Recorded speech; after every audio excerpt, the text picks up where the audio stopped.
Susubukan ko lang magpalit itong container na to kasi yan, basag na, malabas na tubig.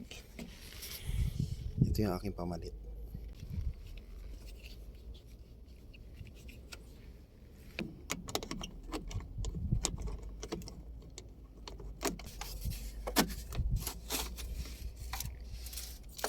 May hose yan dito sa ilalim, so yun, silipin nyo lang. Meron pa yung isang hose, yung pinaka main hose nya, yun o, kikita. So meron din yung clip. So ito yun, yung pinaka main hose na nasa ilalim, na dito yung nakabit.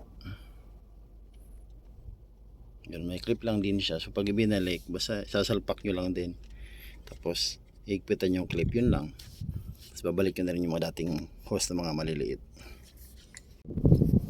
So ito na yun guys, yung bago. So kakabit na natin.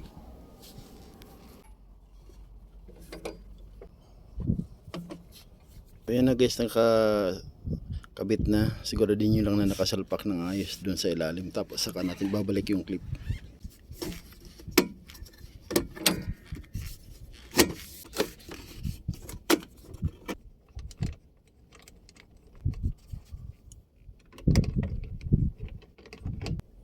Yan guys, nakikabit na natin yung bagong container.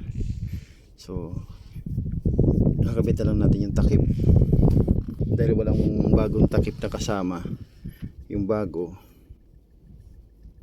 So ilalagay na lang natin yung takip ng luma.